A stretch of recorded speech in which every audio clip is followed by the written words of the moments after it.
Hello. Today you are invited to a very special journey because today you get to experience Tal in a very unusual situation for him. But first, our sponsor. This video is sponsored by NordVPN. We all spend a lot of time online, shopping, on public Wi-Fi. Who's that guy? A digital snooper? Could be your internet service provider or a cyber criminal out for your credit card info. Uh-oh. But don't worry, NordVPN got your back. It makes your internet activity private. It protects you, even while away from home. The best part? It's just one click. Internet security is that easy. As chess players, we are of course very concerned with protecting against threats. So let me just turn on the new feature, Threat Protection. It blocks malware-ridden websites, protects my device from infected files, and much more, so I can concentrate on creating the best content for you guys, while feeling supremely safe and relaxed. So go to nordvpn.com/ASMRchess to get a 2-year plan plus 1 additional month with a huge discount for fans of this channel. The link is also in the description. Thank you. And now for the game. This reminds me of a funny incident. In the same tournament, I was playing Tal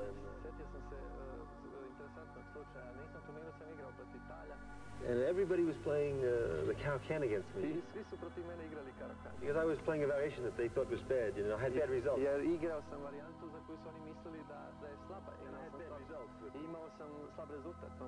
So I played E4 against Tal, pawn to King 4 against Tal, you know. And Tal played pawn here, you know. And he held it there, and he looked at it, you know. He held it, you know, some seconds. And then he went to C5.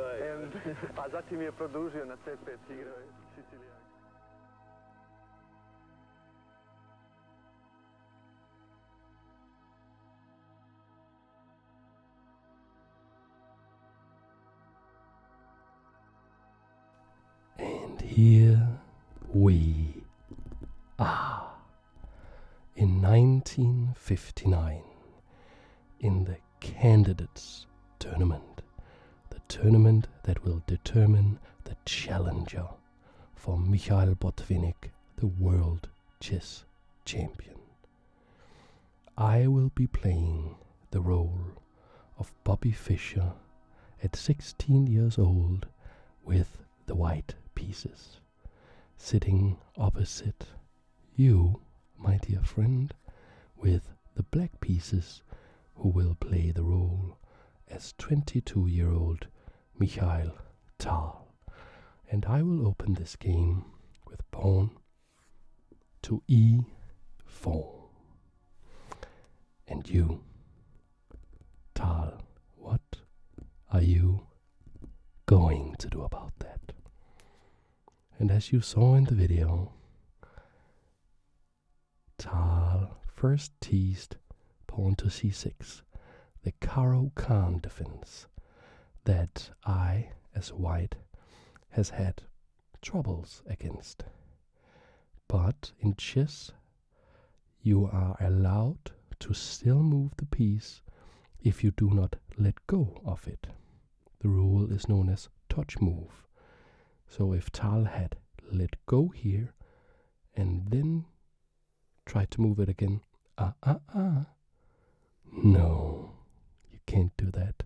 But he didn't let go, he just put it here for a second and then pushed to C5. And with E4 and C5, ladies and gentlemen, we have a Sicilian defense on the board.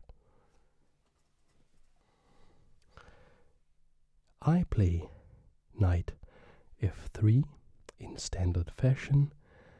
You play d6, and I choose to go for the open Sicilian in this game. Pawn to d5. So the exchange of these pawns with c takes d and knight takes d signifies the open Sicilian. Now you, as Tal, played the logical move, knight to f6, saying hello to the central pawn here. And I think actually we will turn this knight a little bit and fix its gaze on this pawn. I am not ready to let go of that pawn, so according to opening theory, I should play knight to c3, defending the pawn, and that is what that is what Bobby did. And here there is a choice for black. You, Mikhail Tal, you are forced to make a choice to reveal your hand. Are you going to play, for instance, g6 and go into the Sicilian dragon? Or is there some other move that you could be interested in playing? So this is the main crossroads in the Sicilian defense. And you chose to play pawn to a6. This is called the Sicilian knight-off, after Mikhail Knight-off, who invented it. He had, by the way, a very interesting and very, very rough life. And the Sicilian knight-off has grown to be one of the main defenses and counter-attacking chances against e4 for black. Bobby Fischer, I later chose to adopt it and play it with great success. And Garry Kasparov also played it very, very extensively throughout his career. So Tal is in good company. You are in good company here, my friend, with pawn to a6. Very strong opening setup. I chose bishop to c4, attacking f7, being a little aggressive, and this bishop here, this bishop move, bishop c4, is known in many of these Sicilian setups simply as the Fischer bishop, because Fischer was so happy putting this bishop on c4 in many, many variations of the Sicilian that we now know this as the Fischer bishop. And you said, you are not going to sacrifice on f7, I'm going to play pawn to e6 and make so that this bishop is biting on granite, as they say. So you can't get through here. And I am also making ready for maybe playing d5 later. This is a standard opening move in this particular opening variation. As is my move, bishop back to b3. Of course, you as Tal know exactly what this move is about, but if you take yourself out of the 22-year-old chess genius, if you take yourself out of his mind and just re-enter and swim around in your own mind for a little bit, you may ask yourself, what is bishop b3 about? What is it doing on b3 that it wasn't already doing on c4? And the answer is actually a little surprising. The answer is Nothing. Nothing. Nothing at all. It's not what it's doing, it is how exposed it is. Because you as Tal wanted to and still played pawn to b5. That would have attacked the bishop had it been on c4.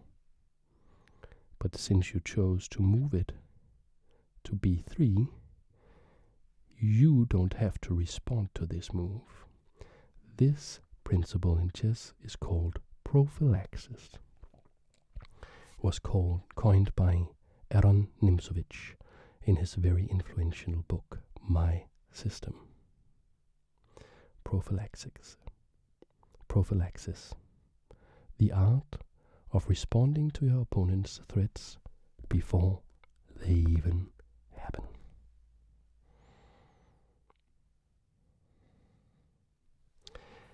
This allowed me, this prophylactic move, to now not move the bishop, because I already did that, and now I can do something proactive instead of reactive, and I play f4. So what do you think of this, my friend? Fischer came to the candidates at 16 years old, wanting to win, believing he could win, and believing he was going to be the chess world champion. He did become chess world champion, but it took some 13 years until he finally defeated the reigning world champion, then Boris Spassky, in Reykjavik in 1972.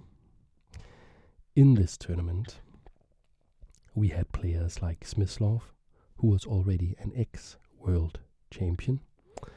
We had Tal, who was going to win this tournament and beat Botvinnik in very convincing fashion and become world chess champion. And we had Tigran Petrosyan, not the guy from the meme, but the actual chess legend, Tigran Petrosyan, who was also going to become a world chess champion later on. And of course Bobby Fischer, who was also going to be a chess world champion. So this 1959 candidates tournament packed some serious talent, we have to say. f4, an aggressive move. So what is Tal going to do about that? So there are two narratives in this game. Number one is that Tal tricked Fischer, as you saw, with teasing. You know, I'm going to play the Caro-Kann with c6. No, I'm not. I'm going to play c5. And that's a sort of a little mind game going on there, a little mind trick. Tal was not a douchebag at all. Him and Fischer actually became great friends because they shared a love for chess. And Tal was this amazing guy that apparently everybody liked.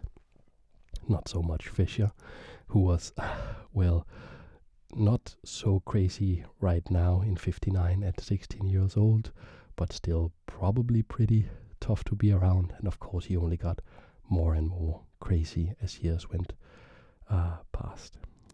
But the other narrative is that you, as Tal, you are finding yourself in a very unusual situation. You play pawn to b4. This attacks the knight. The knight goes to a4.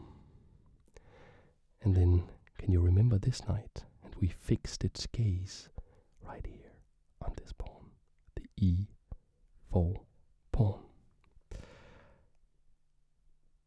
And what is so unusual about that?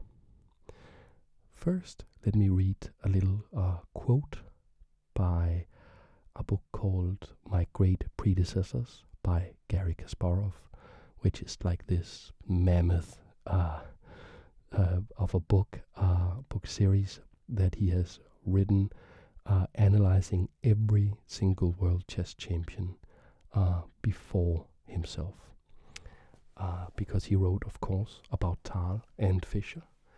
And here's a quote about a story from this particular game.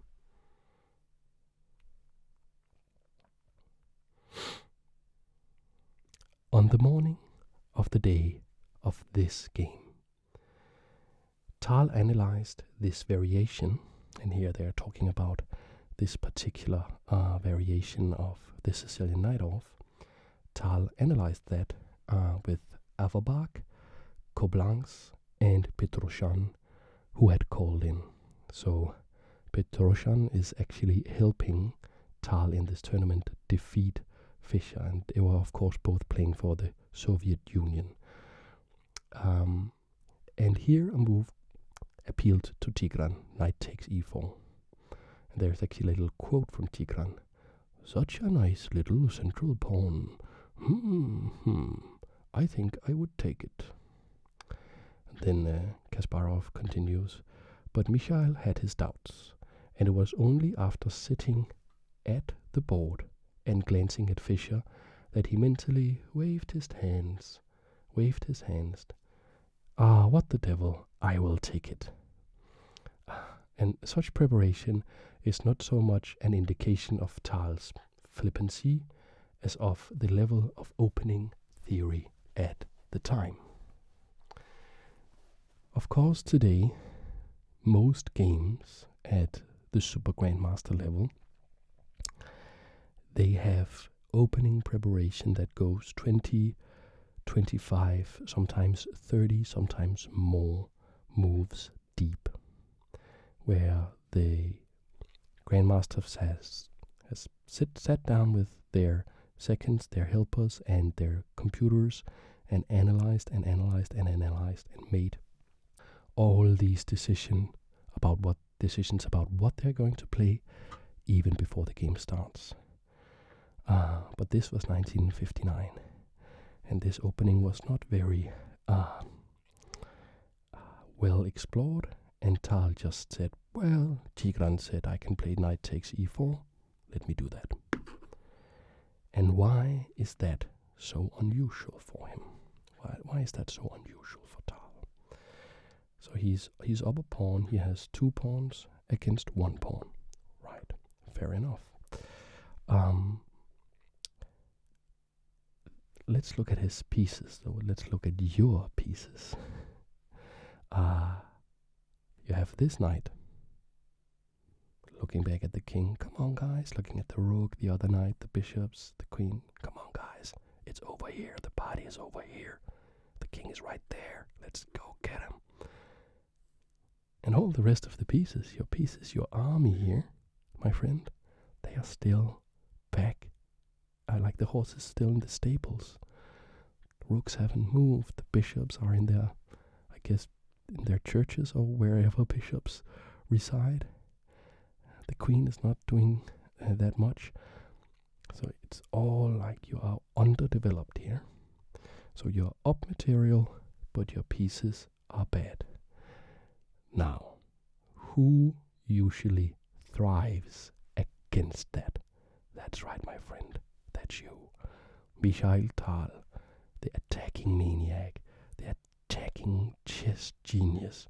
You just give him initiative, just give him dynamics, and you will see his pieces explode. And you play these brilliant games with sacrifice after sacrifice, ending in these beautiful checkmates and stuff. Right? Not now. Not this time. Here, Fischer didn't even try to recapture chase the knight away or anything. Fischer castled. So you look across the board, you see me, as 16-year-old Fischer, just castling the king here. What does that make you think? And I think, there are some important lessons to be learned here. castles. You know what you would want to do in a position like this, with good quality pieces, active pieces, but not that much material, you're down material. What would Tal do? You would just want to push this pawn. Tal recognized this and played g6 in order to stop pawn coming to f5. But did it? Did it stop pawn coming to f5? No. You look across the board and you see Fischer, the 16-year-old chess genius. You know, I have already won the world, no, not the world, I have won the US championship at this point, and beaten a number of top players, and at 16-year-old already a recognized chess genius. And you see f5 and you think, uh-oh, he's coming for me. And this is not where you usually want to be. G takes f5. So, what is the trick? What is it that I have up my sleeve? And of course you already knew. Of course you would play the same move that I'm going to play. You would play that in an instant. Probably not even calculated that much, because, you know, you can feel it. You can feel the compensation for the material. You can feel the activity and the dynamism and the beauty of chess played well. And the chess goddess Kaisa would command you, as it commanded me, to play knight takes f5, sacrificing the knight. And that can't really be taken. Let's say you try to take it. How would you deal with a move like queen d5, attacking the rook, attacking the pawn? You would have to defend like this, and your game would fall apart. So no.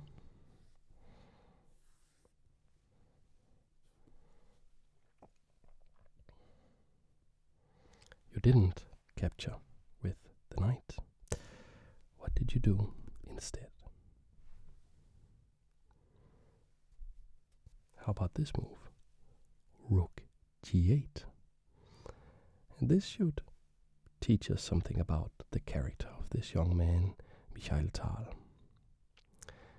If you type in Tal in YouTube and you watch some Gotham chess videos, or some ASMR chess videos, or some anybody chess videos on Tal, what you will see these brilliant, beautiful, well-played, amazing attacks.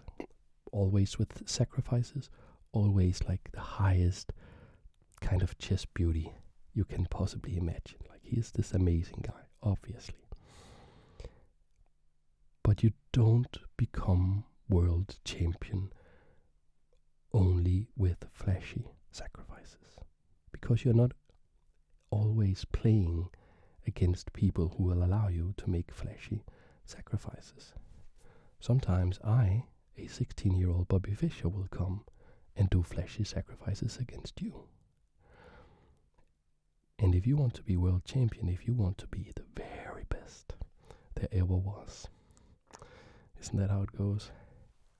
You have to be a well-rounded chess player.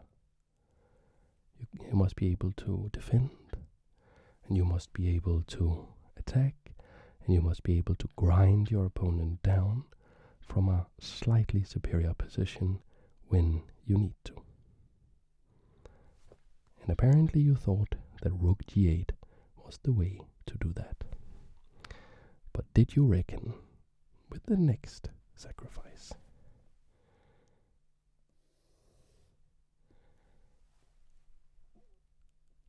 Huh? Well, how about that? Bishop d5. Attacking the rook. What you going to do? Capture it? No, no, no. We have this same problem with queen takes. Now you attack the rook and you attack the knight. So, what do? Well, there's one move, and that's what you played. Rook to a7. Getting out of the attack, but you know what that move is also doing? Do you know what that move is also doing? So, how is Fischer playing? Fischer is playing this game very much on the diagonals, and we will emphasize that even further later. These diagonals here and these diagonals here on the dark squares will also come into effect later. And so that's the diagonals. But on these straight lines, that's where you are playing your moves in this part of the game. And actually that's a theme throughout the entire game. That you were playing on the ranks, we call them. These lines here. Small moves, just trying to protect what's yours, protecting your own house. This guy was a bit too adventurous, maybe, because him you couldn't protect.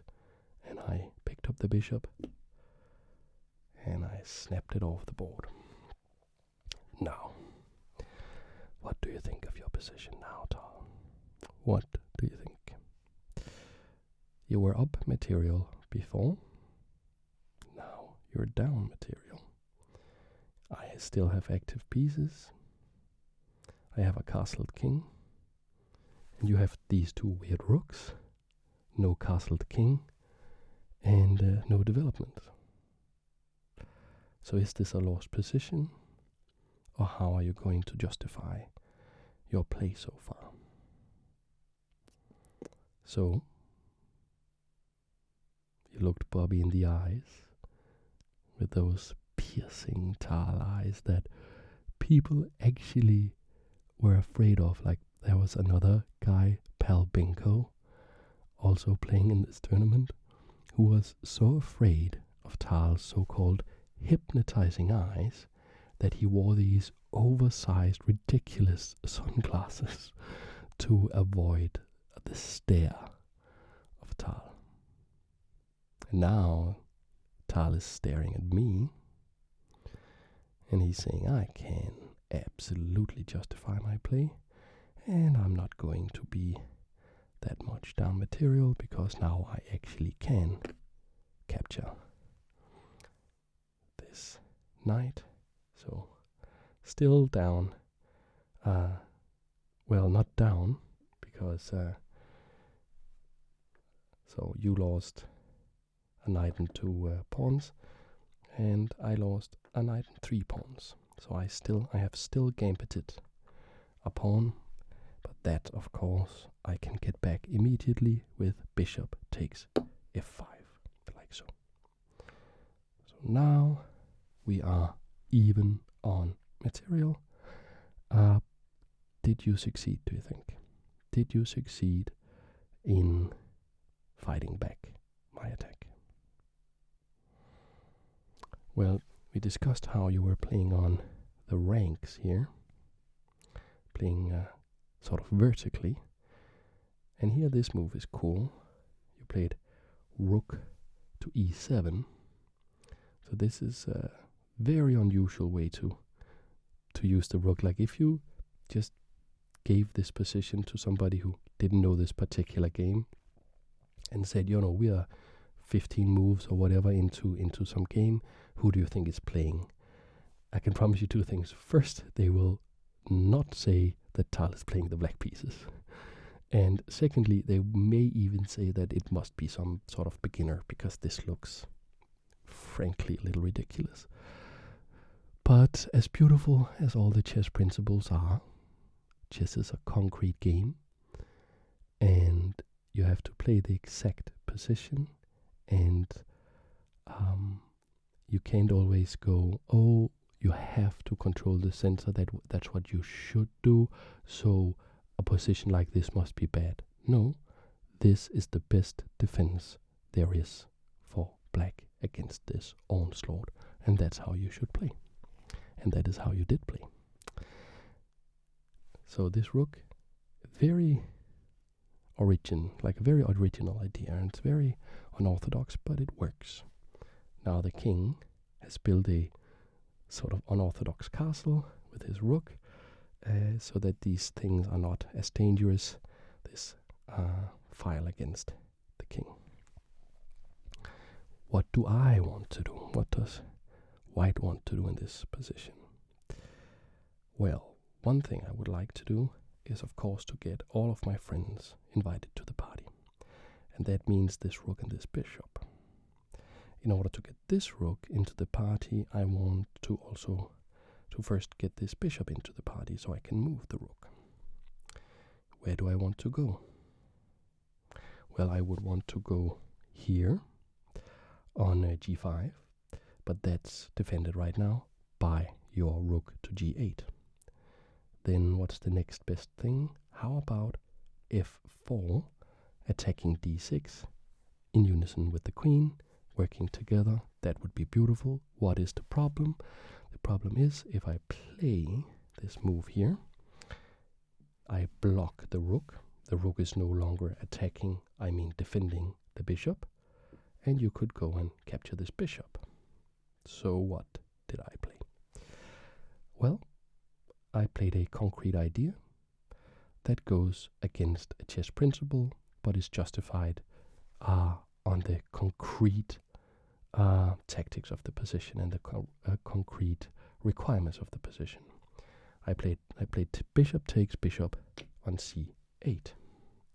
Why is that breaking a principle of chess? Well, I am exchanging an attacking piece for a defending piece.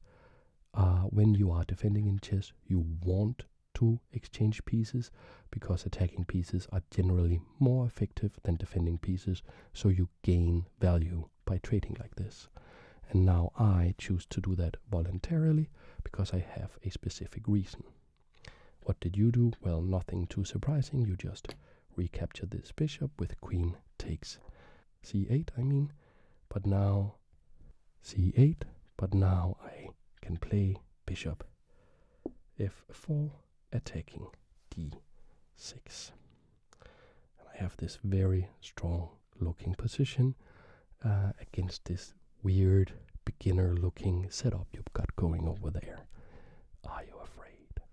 Are you afraid of this young Bobby Fischer coming to get you, administering your own medicine against you? Are you afraid? Well, there is a resource in the position that you found that is very telling. It's basically the whole story of this game can be seen in this next move. What do you think that you played? Can you remember? It's a queen move. Queen move. Queen to c6. Exclamation mark. What is this about? It's about a lot of things. Defense d6 a little bit, but it is attacked twice and only defended once. It attacks the knight that is not protected. Oh, and it also threatens checkmate on g2. That's nicely spotted. Because of this earlier rook g8, you are threatening checkmate on g2 here. Interesting. So, what did Bobby do? What did your 16-year-old opponent do? Queen to f3 is what I put on the board. And here's a very telling quote from Tal that I'm going to read to you. It's basically the whole story of this game is in this position and in this quote here. I was faced with a choice, Tal said. Should I go into a slightly inferior endgame with queen takes f3? And before I continue the quote, let me just show that inferior endgame. That would be queen takes f3, rook takes queen, and now you can see with the queens off the board, the attacking potential has been greatly diminished, so black doesn't have to defend against the checkmate threats as much. What do you have to defend against? Well, I have an island of pawns here, and it's not a lonely island. There are 3 guys here, they can work together. They are looking at an island of 2 pawns here, so they can also work together, but they are only 2. Can they withstand the march of these pawns that will later come and try and become queens? Doubtful. Then I have a smaller island of 2 pawns over here. They can also work together. And what do you have? Well, you have 3 lonely pawn islands, and the pawns are much weaker when they don't have a comrade next to them that they can work together with. They are much like we are as humans. They are not like the single lone soldier who will go into battle and fix all the problems themselves. No, they can get by, but only with a little help from their friends. So it's slightly worse for you. Do you want to defend that, fight for a draw, and possibly lose? Or do you want to play something else? And here the quotes get really interesting. So, after accepting the peace sacrifice, and this is his alternative to playing queen takes queen, he could accept the peace sacrifice. What peace sacrifice is that? Well, that is the fact that I am actually sacrificing this knight here. You can just come and capture this knight. So sacrificing a knight for a strong attack, is that something, do you happen to know somebody who would do that kind of thing? Well, that's exactly how Tal usually plays.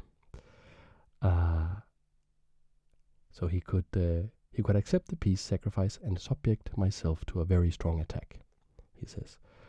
I could not see a forced mate, he continues, but perhaps only because I wasn't looking for one.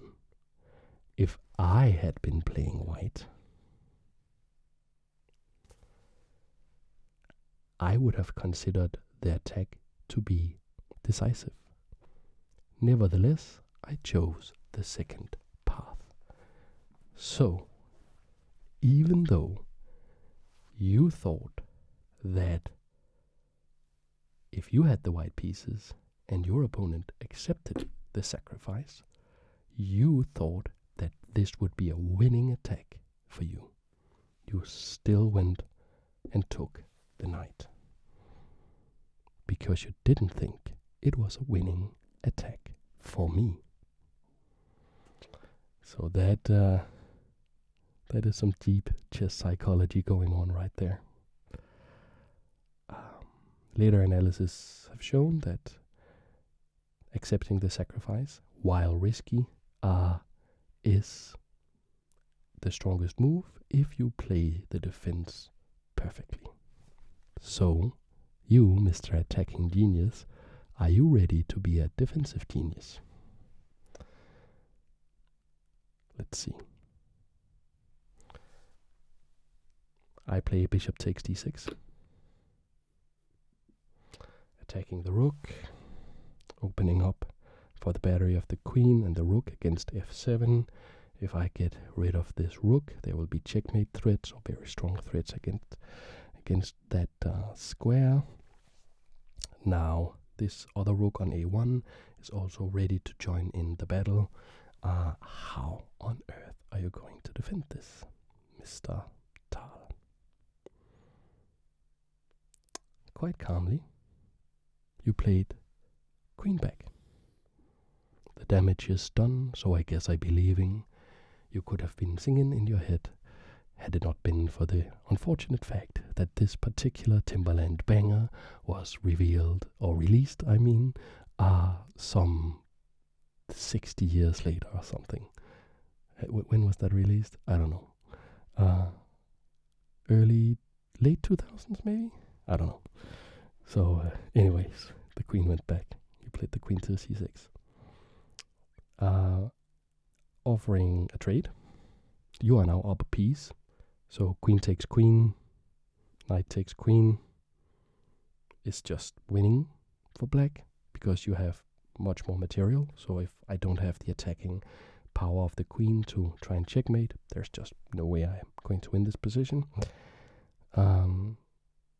So what instead could I play? What instead could I do against this defensive idea? Could I take the rook? Well, yes, I could, but I'm not going to. Why? Let me show you. There's a small variation. Let's say I capture this rook, like so. So I'm not going to recapture. I'm going to play queen takes queen, because you have to recapture that immediately. Rook takes queen, and now I'm going to recapture, like so. Like so. What's this position like? We have 5 pawns, plus our rook worth 5 pawns, and another 5 pawns. 5, 5, 5. That is 15. Let's hold it up against you. 5, 6, 7, 8, 9. And these are 3 each. So that means 10, 11, 12, 13, 14, and 15. So equal on material. There is some slight material imbalance, but this looks like a draw. And Bobby Fischer didn't come to play draws. He didn't come to play timid. He was there to win and become world champion. So no, I didn't play bishop takes rook. So I did not play bishop takes rook because that would go into a drawish endgame. That is not why I am here. I am here to win. So instead I played bishop takes knight on b8. So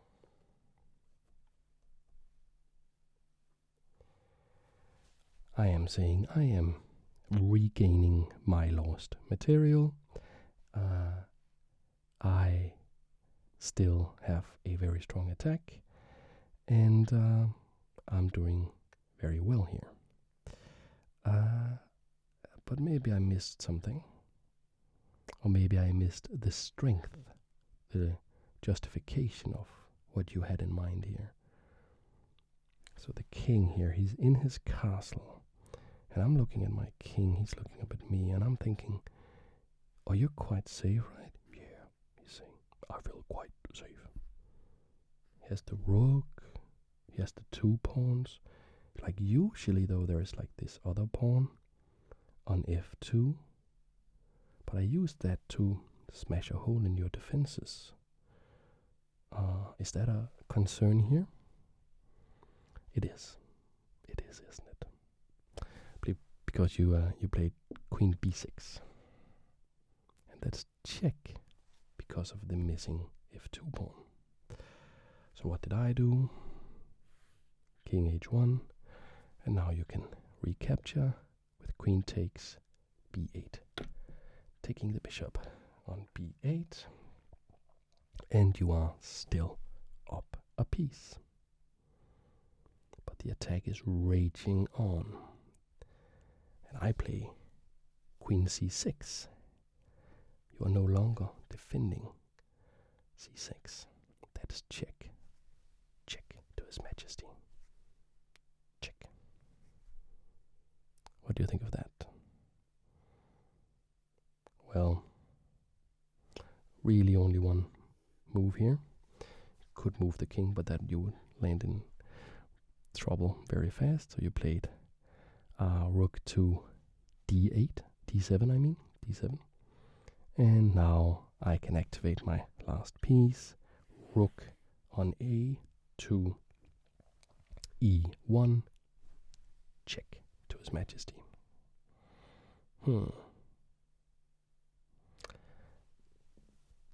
Bishop e7, blocking the check, is what you played. And you are so famous for all these sacrifices. But how does it feel to have, like, stare down the barrel of this double barrel shotgun with these two rooks, and this queen who is simultaneously a sniper from a distance and a fearsome melee opponent when you get too close? And she is pretty close. How does it feel? Did you prepare for a move like rook takes f7? I've been looking at f7 for a long time. First with the Fischer bishop and pushing by f-pawn, going for this weak f7 square. And it's a sacrifice in the style of Tal himself. And I'm threatening some really nasty stuff. If it was my move again, I could actually play rook takes bishop, check, and you couldn't recapture with this rook because it's pinned. So you have to do something. And you did. You played king takes rook on f7. Away goes the rook. Did I recapture this rook here? No. I gave a check here. Just squeezing every drop of advantage out of this position I can. Would you maybe want to go here now that I allowed you to do that? So you protect the rook? Well, queen takes the other rook with checkmate would be a problem, you see. That would be a problem because you cannot defend like this because of this rook here. So that would be checkmate. So after this check, you have to go to f8. And now I can capture the rook like so. And I'm threatening checkmate. Can you defend against my mighty attack? Maybe you can just sit there for a second and look at the position. Because I think you can find the move. The move that defends everything. The move that basically turns the light out for the attack. It's not a flashy move.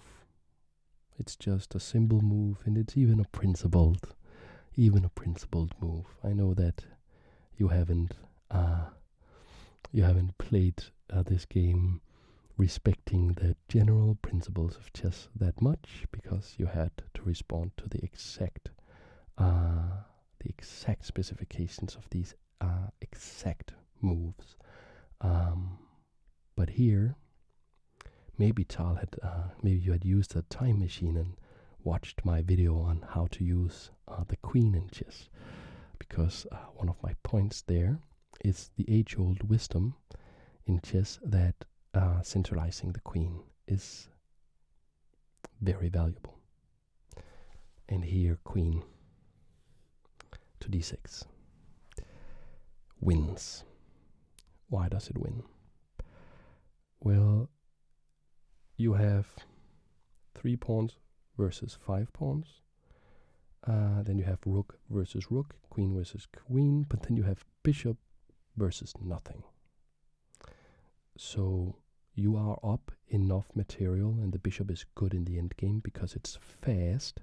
It's better than the knight because I can defend against the pawns coming over on the queen side and on the king side at the same time, where a knight is more slow and has to jump around, and it can be pretty hard for the knight to defend against two sets of pawns that are far apart in the endgame.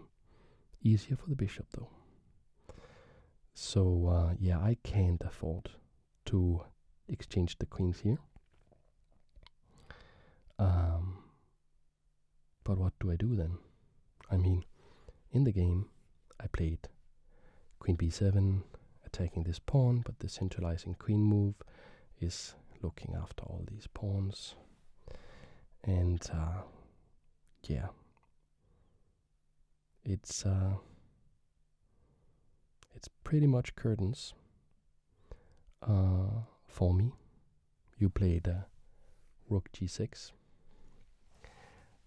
and here I guess if we take all the poetry of chess and all of this aside, and we just think about the concreteness and what it really takes to be a champion,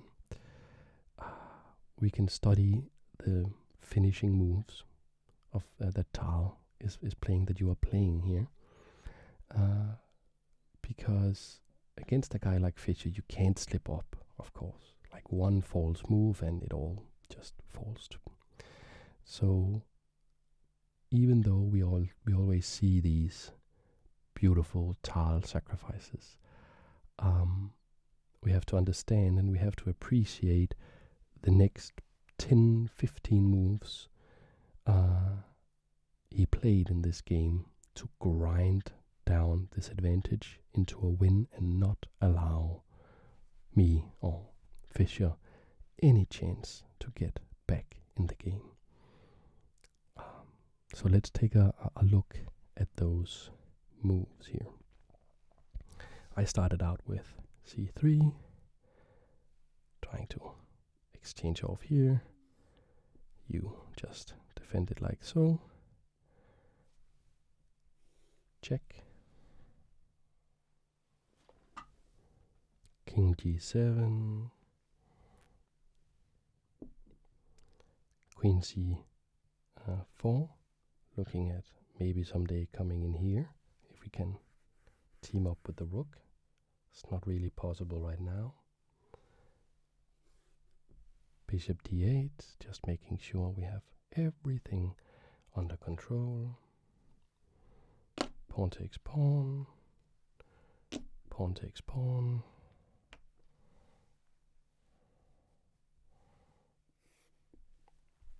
g3, trying to solidify this structure so we don't get surprise.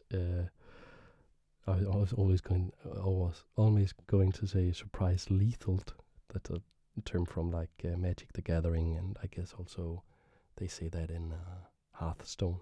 But I mean, checkmated on these squares here. But of course, this allows you to play queen c6. That's check. And I block the check with the rook. But you can now capture the queen. Exchanging the queens off. Queen takes queen. Rook takes queen. And now you just play rook b6. Just defending the pawn. You still have the bishop. Alright, you only have two pawns. So you have to grind down it. Like if you lose these two pawns, it's going to be a draw. So like you have to play with a very precise technique here. But that's how you became world champion. Both using the flashy sacrifices that we will remember from hundreds of years, but also just through good practice. Best practice in chess, just solid theory, the boring stuff. That's also part of life. It's just not what they put in the movies. Time to activate the kings. King g2, king f6, king f3, king e5, king e3, bishop check, bishop d5 check, and a little wrinkle here, a little cool idea from Bobby. Not going here exactly in the first move, which is where I want to go, but first playing king e2, so that after you play king d5, I can now play king d3, protecting the rook. So there's a little dance with the kings here, little semi-opposition, you could say. There's a lot of that stuff going on in these technical endgames. Bishop f6, looking at this pawn. We defend that with rook c2 and centralizing this bishop, making sure that it can see both sides, harassing all the pawns with bishop d5. I try to chase you away. Rook e2, rook f6, trying to come in the other way. I don't have much to do. I play queen c2 again, and now I play rook check, rook f3 check. So here I can go king e2, attack the rook, and make sure that you can't play the rook check. That's actually the most important. So you just go back. You have all the time in the world, you know. Don't do anything risky. Just make sure that you keep your winning advantage. That's what it's about. I go back here, king d3. I can't develop my game. I can't try to get any advantage as long as you don't mess up. Just a small patient move here. That's the patience. That's also one of the virtues. That's not something you would think when you think Tal. Patient. But he was patient when he had to. So that was that was bishop d4. Now I try to do a little something here with a3. But you're not going to capture that. That would be amazing for me if you captured that. Because then I basically just have to find a way to control this guy, and it will be a draw. No, you just play pawn to b3, attacking the rook, rook c8, and now you get to eat and feast on the b pawn. Bishop takes b1. Do you have a trick? Do I have a trick, I mean? Rook d8, check, king c6, and no. I go back, rook b8, trying to control this pawn, and you can now play rook f3. I play king c4, rook c3 check, and you, of course, you just want me to, you know, I'm trying to defend this guy here, but you have this sort of interesting setup with the bishop, the pawn blocking access to the bishop, which protects the rook, which makes sure that you can't get in and attack the bishop. So and the pawn is protected by the rook. So it's sort of a pretty unusual setup, but it just works, and it's just good technique here. You just harass my rook a little bit.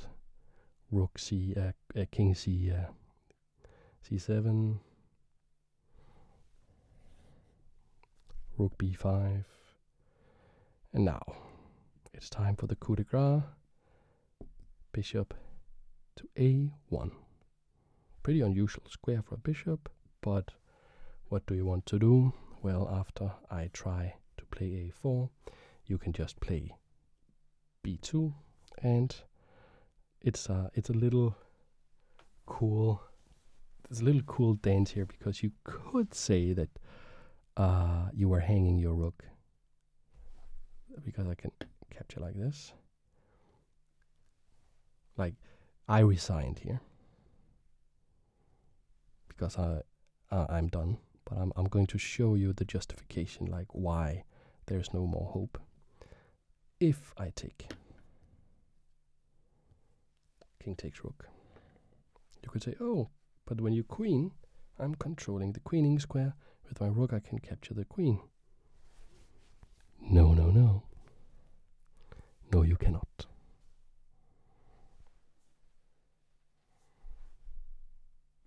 Because when I move the pawn here and make a queen, it's a discovered check from the bishop on a1, checking the king. The king would have to move somewhere, and probably here, so you defend the rook, but I have, like, now I have an extra queen. You have an extra queen, I mean. So, like, check, whatever. I'm going to eat all your pawns. It's not going to be difficult at all.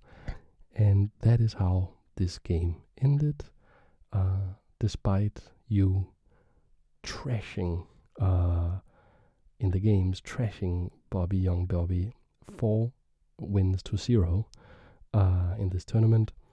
The two, you and me, or young Mikhail Tal and young Bobby Fischer, became great friends despite all their personal differences, because they shared the love for chess. And that's the game. That's all I have for you today. Let me know if you like the new style with the lights. And I know I spent the first 2 minutes of this video on a sponsored segment for NordVPN. I try to make it as tinkly and as smooth as possible. If you like it, then that's cool. If you don't like these sponsored segments, the best thing you can do is actually to become a patron of the channel. I have a link in the description, because the hard truth of it all is that I have to justify spending 30 hours a week making these videos.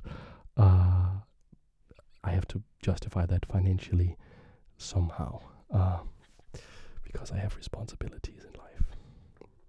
That's the technique, you know. That's the end game technique. That's the practicalities. You know, I can't just run around and make flashy stuff all the time. I have to respect